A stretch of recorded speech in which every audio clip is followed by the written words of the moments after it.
పోదాం.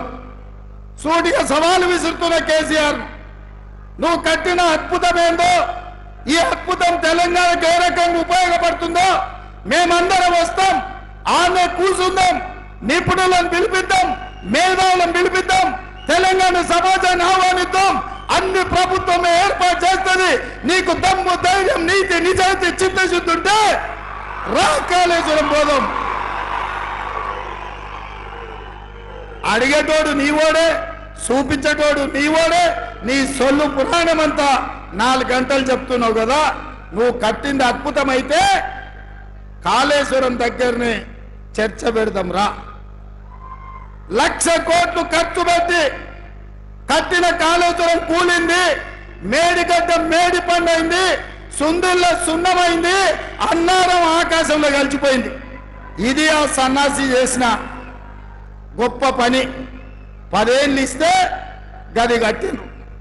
అదే మా కాంగ్రెస్ పార్టీ అధికారంలో ఉన్నప్పుడు, స్వతంత్రం వచ్చినప్పుడు పండిత్ జవహర్లాల్ నెహ్రూ గారు నాగార్జున సాగర్ కట్టిండు. ఎట్లుందో ఒక్కసారి చూడు.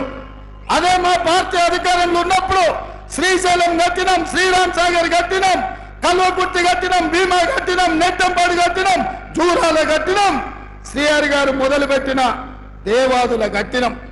మేం కట్టిన ప్రాజెక్టులు ఎట్లున్నాయో ఒక్కసారి వచ్చి చూద్దాం రా. నువ్వు కట్టిన కాళేశ్వరం ఎట్లేడుస్తుందో ఒక్కసారి చూసొద్దాం.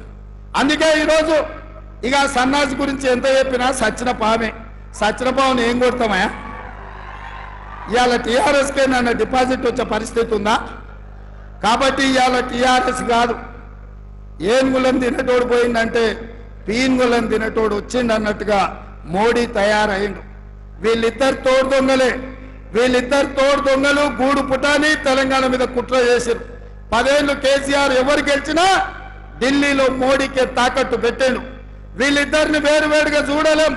వీళ్ళిద్దరు నాణానికి బొమ్మ బొరుసు లాంటి వాళ్ళు. వీళ్ళిద్దరు కలిసికట్టుగా తెలంగాణకు అన్యాయం చేసిన వాళ్ళు. అందుకే డిసెంబర్లో జరిగిన ఎన్నికల్లో చంద్రశేఖరరావుకు బుద్ధి చెప్పిండ్రు. ఇవాళ మే నెలలో జరగబోయే ఎన్నికల్లో నరేంద్ర మోడీకి గుణపాఠం చెప్పాలి. నరేంద్ర మోడీ గారు ఇచ్చిన హామీలు ఏవైనా అమలైనాయా భారతీయ జనతా పార్టీ నాయకులు చెప్పాలి. ఇవాళ నేను అడుగుతున్న బీజేపీ నాయకులను, ప్రచారానికి వస్తున్న నేతలను, ఆనాడు నరేంద్ర మోడీ చెప్పిండు ప్రతి సంవత్సరం 2 కోట్ల ఉద్యోగాలు ఇస్తా అన్నాడు. 10 ఏళ్ళైంది ప్రధానమంత్రి అయి 20 కోట్ల ఉద్యోగాలు ఇవ్వాలి. నేను అడిగిన ప్రశ్నకు 7,21,680 ఉద్యోగాలు ఇచ్చినామని పార్లమెంట్ లో సమాధానం ఇచ్చాడు. ఇస్తాన 20 కోట్ల ఉద్యోగాలు ఎక్కడా, ఇచ్చిన 7 లక్షల ఉద్యోగాలు ఎక్కడా అని చెప్పి నరేంద్ర మోడీ గారిని నేను అడుగుతున్నా. నరేంద్ర మోడీ గారు రైతులకు మాట ఇచ్చిండు, రైతుల ఆదాయాన్ని 2 చేసి ఆత్మహత్యలు ఆపుతా అని. ఆత్మహత్యలు ఆపలేదు, ఆదాయం పెరగలేదు. కానీ వ్యవసాయాన్ని రైతు వ్యతిరేక నల్ల చట్టాలు తీసుకొచ్చి అదాని, అంబానీ, అమెజాన్లకు అమ్మడానికి చూసి రైతుల ప్రాణాలను అదాని దగ్గర తాకట్టు పెడితే ఢిల్లీ సరిహద్దుల్లో లక్షలాది మంది రైతులు 16 నెలలు వీరోచితమైన పోరాటం చేసింది.